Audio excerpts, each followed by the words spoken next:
अस्सलाम वालेकुम, welcome back to चट्टा मीठा। आज मैं आप लोगों के साथ शेयर करूंगी वनीला केक की सबसे आसान सी रेसिपी। एकदम आसानी से बनेगा और मेन इसमें 4 ही इंग्रेडिएंट जाएगा, मैदा, अंडा, चीनी और बटर। एकदम सॉफ्ट नरम, जैसे लगेगा कि आपने बेकरी से ही लाया है। तो चलिए बनाना शुरू करते हैं। तो सबसे पहले मैदा और बेकिंग पाउडर मिक्स करके छान देंगे।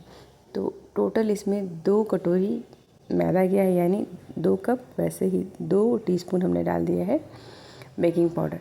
तो फर्स्ट हमने 1 कटोरी डाल दिया मैदा, दूसरी कटोरी है। टोटल 400 ग्राम मैदा गया है। तो 1 कप मैदा में 1 टीस्पून बेकिंग पाउडर जाता है। अब यहाँ पे शुगर पाउडर लिया है 200 ग्राम, इसमें जाएगा 3 अंडा। इसको अच्छे से बीट करना है। हैंड ब्लेंडर है तो जल्दी हो जाएगा, आप हाथ से भी कर सकते हो, थोड़ा टाइम लगता है। अच्छा से एकदम स्मूथ सा, इस तरह से एकदम फ्रॉदी सा ये मिक्सचर रेडी हो गया। अब इसमें ऐड कर देंगे 1 teaspoon vanilla essence. Vanilla cake है तो वनीला एसेंस जाएगा। यहाँ पे हमने डाला है 150 ग्राम के करीब बटर। बटर की जगह पे आप ऑयल भी डाल सकते हो। बटर से बहुत ही सॉफ्ट केक बनता है। अब ये जो छान के हमने रखा था मैदा और बेकिंग पाउडर, उसका मिक्सचर जो है थोड़ा थोड़ा ऐड करते जाएंगे इसमें।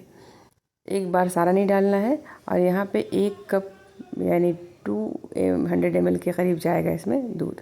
आप देख लो, एक रनी सा बनना चाहिए, इस तरह से रिबन जैसा तैयार हो, इस तरह से बनना चाहिए बैटर। बैटर रेडी है। तो यहाँ पे हमने बटर पेपर डाल दिया है। जिस भी मोल्ड में आपको बनाना है, हल्का सा ऑयल ग्रीस करेंगे और इसको डाल देंगे। तो 2 कप में 2 केक बनता है। तो छोटा छोटा मोल्ड है तो 2 केक हमने डाल दिया। अब इसको हम माइक्रोवेव में बेक कर रहे हैं। तो माइक्रोवेव में डाल दिए हमने 180 डिग्री सेल्सियस पे 25 मिनट्स के लिए बेक करेंगे। 15 मिनट्स, फिर उसके बाद 10 मिनट्स के लिए। तो ये एकदम फ्लफ़ी सा, सॉफ्ट सा केक रेडी है। आप चाहें तो इसे कुकर में भी बेक कर सकते हो। बहुत ही आसान सी वनीला केक की रेसिपी है, आप ज़रूर ट्राई कीजिएगा। एकदम आसानी से बनता है और एकदम मार्केट जैसा, देखिए एकदम सॉफ्ट है। तो बस आज शाम की चाय में ये केक लाजमी बनेगा। खूब सारा ख्याल रखिए। अल्लाह हाफिज़।